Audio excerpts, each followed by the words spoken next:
12 जून 2025 को अहमदाबाद से लंदन जा रही एयर इंडिया की फ्लाइट EI-171 टेक ऑफ के कुछ सेकंड बाद ही दुर्घटनाग्रस्त हो गई, जिसमें 260 लोगों की दर्दनाक मौत हुई। इस हादसे की प्रारंभिक जांच रिपोर्ट सामने आ गई है। रिपोर्ट में कहा गया है कि फ्लाइट के दोनों इंजन अचानक बंद हो गए क्योंकि fuel cut off switch run से कट ऑफ पर शिफ्ट हो गए थे। पर सवाल यह है कि ये स्विच खुद ब खुद कैसे बंद हो गए।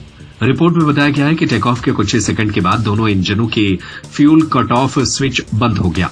ये स्विच एक दूसरे के बीच सिर्फ 1 सेकंड के अंतर में बंद हुए।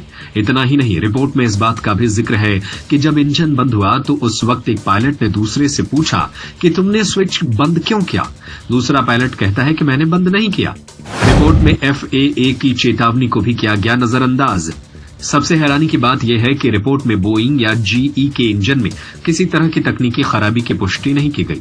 FAA ने 2018 में इस तरह की संभावित गड़बड़ी को लेकर चेतावनी दी थी, लेकिन उस पर कोई ठोस कार्रवाई नहीं हुई और अब भी रिपोर्ट में उसे नजरअंदाज कर दिया गया। इससे यह संदेश जा रहा है कि सरकार और एजेंसियां बोइंग कंपनियों को बचाने की रणनीति पर काम कर रही है। हादसे में लाया जा रहा नया एंगल।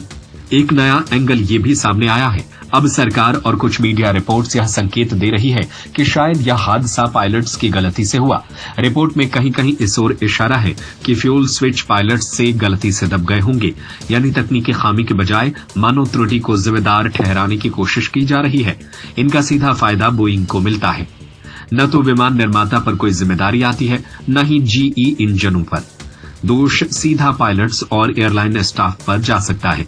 लेकिन सवाल ये उठता है, क्या बिना ठोस सबूतों के पायलट्स को बलि का बकरा बनाया जा रहा है? कुल मिलाकर रिपोर्ट एक तरफ बोइंग को क्लीन चिट देती है और दूसरी ओर पायलट्स को संदिग्ध बनाकर सरकार अपना बचाव करती दिख रही है।